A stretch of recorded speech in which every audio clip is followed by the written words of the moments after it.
مجلس اداره نادي الزمالك وقع عقود رسميه مع كابتن معتمد جمال ان هو يكمل كمدير فني نادي الزمالك لكن بصوره مؤقته، وده حاجه مهمه. كلمه بصوره مؤقته دي حاجه مهمه يا جماعه، دي تدل على ان اكيد في مدير فني اجنبي جاي، وان كمان الراجل يعني الموضوع عشان يحفظ حقوق الكابتن معتمد جمال، ان هو راجل شغال بقاله فتره من غير فلوس ومن غير عقود ومن غير اي حاجه، فطبيعي ومنطقيا ومن الاحترافيه دي حاجه تدي ده للايمج بتاع النادي.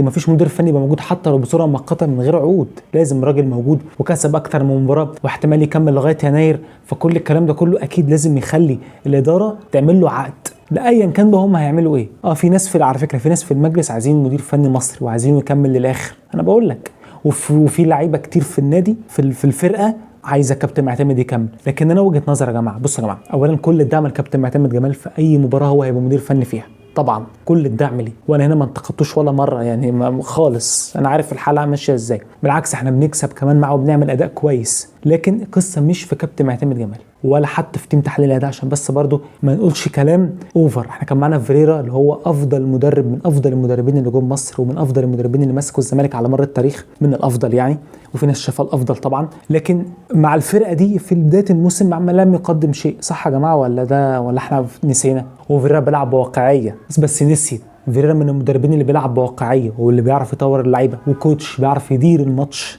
وبيعمل تمرينه جامده واللعيبه بتحبه. فالموضوع يا جماعه ملوش علاقه بس بان المدرب بيلعب بواقعيه خالص يا جماعه. الفرقه دي محتاجه مدير فني، اول حاجه محتاجه لعيبه سوبر، على الاقل 4-5 لعيبه سوبر انا بقول لك، ومحتاجه مدير فني اجنبي مشروع. فمع احترامي الكابتن معتمد جمال، بالعكس ده اضافه ليه هو، لو بقى مع مدير فني اجنبي كبير هتضيف له وهو هيستفاد، هو واحمد مجدي، ان هم هيستفادوا اكتر من ان انت تبقى موجود تخسر لك ماتش في التاني الناس تيجي عليك تمشي يبقى ما عملتش حاجه. لا، الافضل ان انت تبقى موجود مع مدير فني اجنبي، تاخد الشخصيه منه، تاخد التدريبات منه، تاخد ازاي تدير ماتش. كل ده يا جماعه ده علم وخبرات والكلام ده كله. الناس بتقول لك اصل مفيش مديرين فنيين متاحين. مين يا جماعه اللي قال؟ في مديرين فنيين كتير متاحين على فكره، عندك كيروش، عندك موسيماني، عندك مدربين كتير. وهتقول لي كيروش بيراميدز، شفنا الاخبار، كيروش بيراميدز عايز يجيبه، وفي ناس كتير عايزه تجيبه على فكره غير بيراميدز. والاهلي ممكن لو فكر يغير كولر ممكن يرجع موسيماني او يجيب كيروش لو فضل فاضي. لا، وغير دول في مدربين كتير يا جماعه فاضيين. الناس ليه يعني في مدربين كتير متاحين على فكره وموافقين ان هم يجوا. ففكره بس ان انت لسه مفيش مدير فني اجنبي متاح، لا فيه، وناس حتى اشتغلت في مصر وناس عندها خبرات وناس ما عندهاش مشكله انها تيجي، بس الناس تقول لك اصل مفيش، لا فيه. وهيضيف لكابتن معتمد، يعني من مصلحه كابتن معتمد جمال ومن مصلحه احمد مجدي ان يبقى في مدير فني اجنبي معاهم يضيف ليهم وياخدوا منه الخبرات. الموضوع يا جماعه، وانا بقول اهو، انا كل الدعم اي مباراه هيلعبها كابتن معتمد جمال كل الدعم ليه، ولو كمل لنهايه الموسم هدعمه. انا بقول بس كده بالعقل وبالمنطق، لازم الزمالك يجيب مدير فني اجنبي، وحتى مجلس بيقول لك بصوره مؤقته، ده دليل ان في مدير فني اجنبي جاي، ده دليل ان في حد جاي. طالما قال لك بصوره مؤقته، فزي ما بقول لك عشان الايمج بتاعت النادي، الصوره بتاعت النادي تبقى احترافيه. ده مدير فني موجود ايا كان بصوره مؤقته، موجود يوم 2 لازم اعمل له عقد وياخد حقه بالكامل وفلوسه ياخدها طبعا، لان الراجل شغال، الراجل مش هيشتغل ببلاش يا جماعه. مين بيشتغل ببلاش؟ الراجل شغال وبيتعب وبيكسب بفضل الله، يبقى لازم يتعمل له عقد وياخد فلوس. فطبعا كل ده من الكابتن معتمد جمال، لكن لازم نفكر يا جماعه في المدير الفني الاجنبي واللعيبه.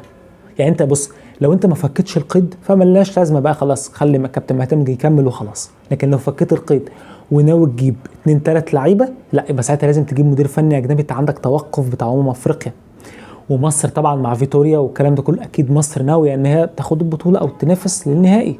خلينا بلاش ننافس للنهائي، ماشي، يعني هنبعد في البطوله.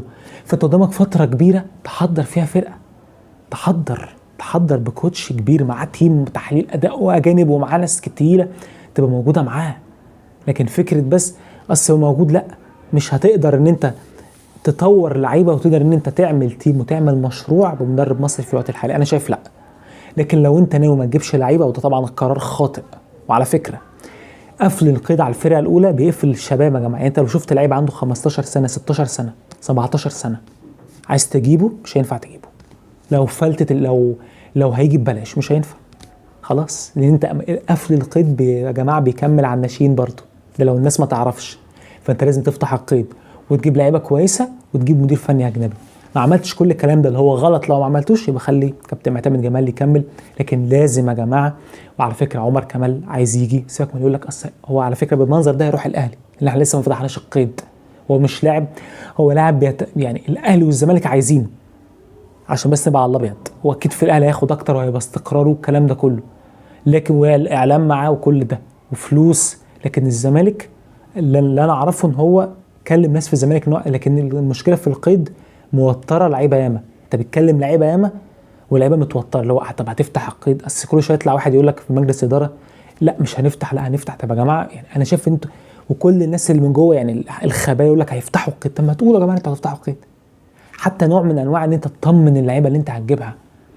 حتى لو هتجيب لعيبه اجانب، ما هو يا جماعه بيقرا الاخبار هيقول لك الزمالك قال انه هيفتح، فخلاص هبقى انا خلاص تارجت الزمالك، التارجت بتاعي هو الزمالك.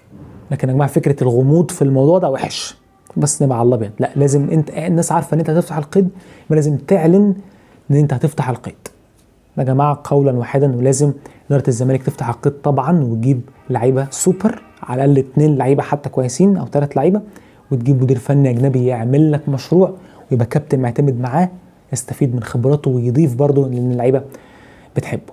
ده كان كلام سريع عن هيستمر كابتن معتمد جمال كمدرب مؤقت لنادي الزمالك. لو الفيديو عجبك لايك شير سبسكرايب. السلام عليكم.